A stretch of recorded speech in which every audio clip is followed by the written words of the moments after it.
अस्सलाम वालेकुम। आज हमारे इंग्लिश लैंग्वेज कोर्स का पार्ट नंबर 59 है। और जैसा कि आपको पता है कि हमने पिछली क्लासेस में पैसिव वॉइस का प्रेजेंट सिंपल टेंस जो है उसको कवर किया था और हमने सारे उसकी एक्सेप्शंस, उसकी वजूहात, उसके जवाबात सारे हमने उसमें कवर किए थे पिछले पार्ट में। आज हम आपके लिए लेकर आए हैं पास्ट सिंपल का पैसिव वॉइस। तो बिल्कुल ईजी है। Passive voice actually is easier than active voice, क्योंकि इसके अंदर ज़्यादा लंबा स्ट्रक्चर नहीं होता। तो पास्ट सिंपल का हम पैसिव पढ़ रहे हैं, आप इस बात को अपने जहन में रखनी है आपने।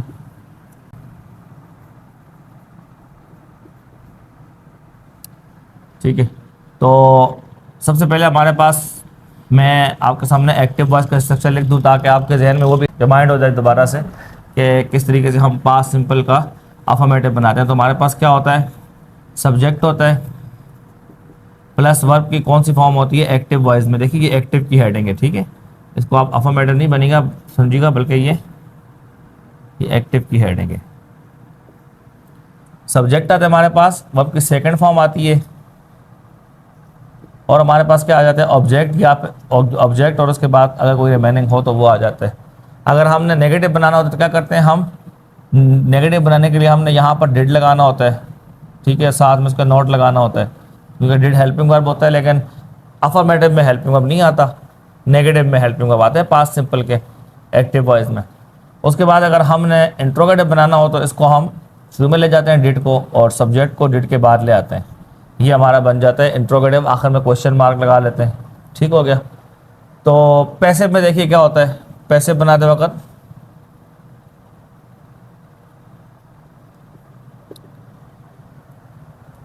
ये जो हमारे पास ऑब्जेक्ट होता है, एक्टिव का ऑब्जेक्ट, ये शुरू में आ जाएगा,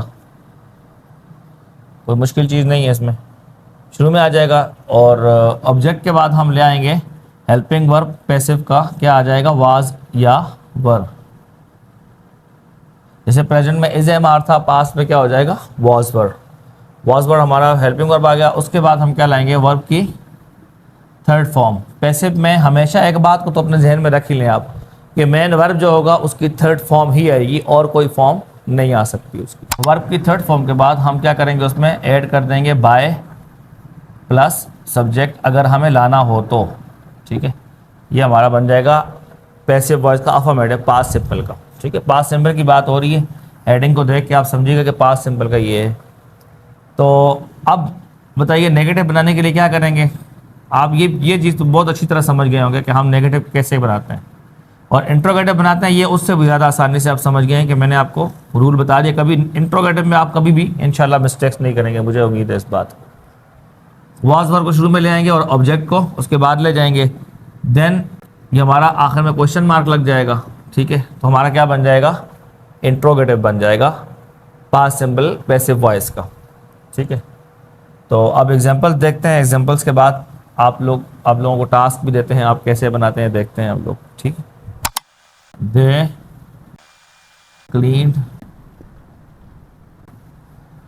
क्लीन्ड द रूम, उन्होंने कमरा साफ किया। सब्जेक्ट आ गया, वर्ब की सेकंड फॉर्म आ गई और ऑब्जेक्ट आ गया। एक्टिव वॉइस हमारा अफर्मेटिव। ठीक है, तो अब इसका मैं पैसिव कैसे बनाऊंगा, चेंज इनटू पैसिव वॉइस। सही, तो इसको मैं यहाँ पे लिख देता हूँ एक्टिव। एक्टिव का अफर्मेटिव हमारे पास आ गया, दे क्लीन्ड द रूम, उन्होंने कमरा साफ किया। ठीक हो गया। अब जब मैं पैसिव का बनाऊंगा तो मैं क्या बनाऊंगा, ऑब्जेक्ट को मुझे शुरू में लाना है। सही, और याद रखिएगा जब ऑब्जेक्ट शुरू में आएगा ना, तो ऑब्जेक्ट के साथ अगर कोई आर्टिकल लगा हुआ है, जैसे दा है, आ है, एन है, ठीक है, कोई भी आर्टिकल है, वो उसके साथ उठ के जाएगा। ठीक है, उसको आप ये नहीं कि आर्टिकल को अकेला छोड़ दें बाद में। तो रूम के साथ दा भी आएगा, तो क्या बन जाएगा, द रूम। अब ये रूम सिंगुलर है तो मैं इसके साथ क्या लाऊंगा, वाज लाऊंगा या वर लाऊंगा, वाज लाऊंगा डेफिनेटली।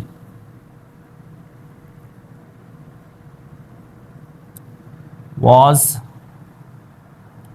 उसके बाद मुझे वर्ब की थर्ड फॉर्म लानी है, तो क्लीन्ड की थर्ड फॉर्म भी क्लीन्ड ही है, क्लीन्ड। उसके बाद सब्जेक्ट आ जाएगा बाय के साथ, बाय। अब ये दे सब्जेक्ट प्रोनाउन है, ठीक है, सब्जेक्ट की जगह पर आया तो सब्जेक्ट प्रोनाउन है। जब ये हमारे पास प्रीपोजिशन के बाद जाएगा ना, ये प्रीपोजिशन का ऑब्जेक्ट बनेगा, तो मुझे ऑब्जेक्ट प्रोनाउन लाना है यहाँ पे। तो दे का ऑब्जेक्ट प्रोनाउन क्या आता है, याद है आपको? डेफिनेटली याद होगा, देम। ये हमारा बन गया पास्ट सिंपल का passive voice. The room was cleaned by them.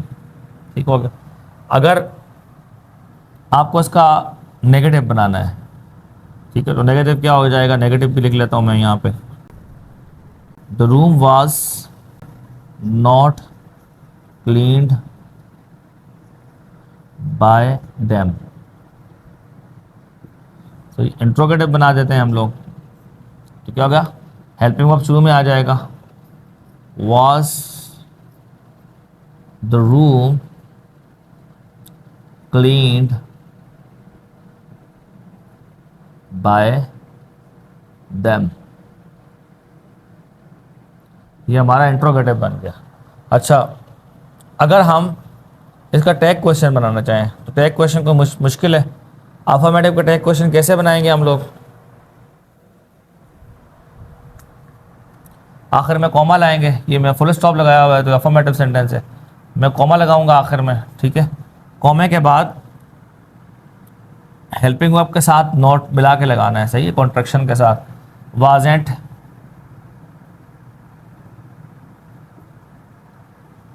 अच्छा, उसके बाद मुझे सब्जेक्ट प्रोनाउन लाना है। आप बोलें यहाँ पे सब्जेक्ट तो देम है, नहीं, सब्जेक्ट तो देम है बिल्कुल, लेकिन यहाँ पे ये इसको हम ट्रीट जो है ना सब्जेक्ट की तरह थोड़ी कर रहे हैं। ये बात आपकी मज़ीद आपके मालूमात में इजाफा हो जाएगा कि जब हम ऑब्जेक्ट को सब्जेक्ट की जगह पे लेके जाएंगे ना, तो हम इसको सब्जेक्ट की तरह ट्रीट करेंगे। हम इसको ट्रीट कैसे करेंगे, सब्जेक्ट की तरह, इसके साथ सलूक सब्जेक्ट वाला होगा। मतलब आपको हेल्पिंग वर्ब की चेंजिंग इसके अकॉर्डिंग करनी है, इसके अकॉर्डिंग नहीं करनी है, सही है। अब दे यहाँ पे प्लूरल है, सही है, तो यहाँ पे जब आया दे तो ये भी प्लूरल है, देम बन गया।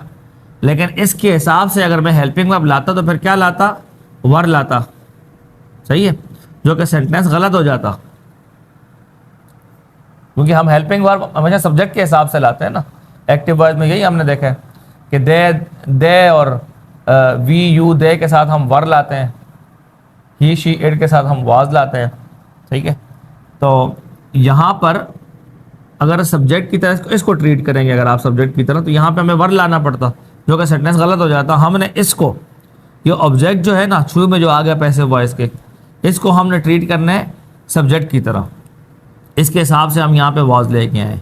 यहाँ पे अगर प्लूरल होता रूम्स, तो यहाँ पे हम क्या लाते हैं, वर लाते हैं फिर, लेकिन रूम सिंगुलर है तो हम यहाँ पे वाज लेके आए। तो बात करने का मकसद ये है कि वाज़ेंट, अब यहाँ पे मैं क्या लाऊं, ये देम के हिसाब से मैं यहाँ पे सब्जेक्ट प्रोनाउन लाऊं या फिर रूम के हिसाब से लाऊं। तो डेफिनेटली हम सब्जेक्ट की तरह इसे ट्रीट कर रहे हैं ना, ऑब्जेक्ट को, सब्जेक्ट को नहीं कर रहे, पैसिव वॉइस है ये। तो मुझे इसके हिसाब से यहाँ पर प्रोनाउन लाना है, सब्जेक्ट प्रोनाउन। तो यहाँ पर रूम सिंगुलर है और नॉन ह्यूमन में से आता है, तो इसके लिए मैं क्या लाऊंगा, इट। आखिर में question mark, wasn't it the room was cleaned by them, wasn't it, ठीक है, कमरा उनके जरिए साफ हो गया था ना। नेगेटिव का टैग क्वेश्चन बनाना है तो नेगेटिव सेंटेंस पूरा होगा आपके पास, आखिर में कॉमा, और अब आपको नोट लगाने की ज़रूरत नहीं है, सिर्फ हेल्पिंग वर्ब और सब्जेक्ट प्रोनाउन ले आएंगे। तो क्या बन जाएगा, वाज इट। ये हमारा बन जाएगा नेगेटिव का टैग क्वेश्चन कि कमरा उनके जरिए साफ नहीं हुआ ना। ये हमारा हो गया पास्ट सिंपल का पैसिव वॉइस, ठीक है। उम्मीद है कि आपको ठीक तरीके से समझ में आया होगा। अभी हम इसी क्लास में आज फ्यूचर सिंपल का भी पैसिव वॉइस पढ़ के सिंपल की कहानी जो है उसको क्लोज कर देते हैं।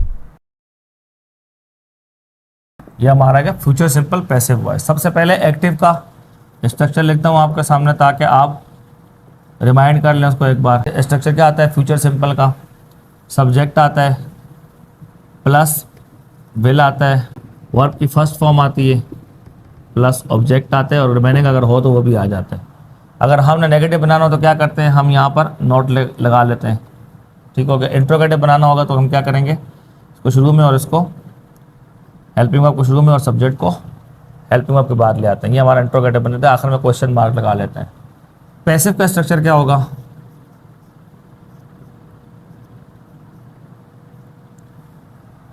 ऑब्जेक्ट शुरू में आ जाएगा, ऑब्जेक्ट आ गया।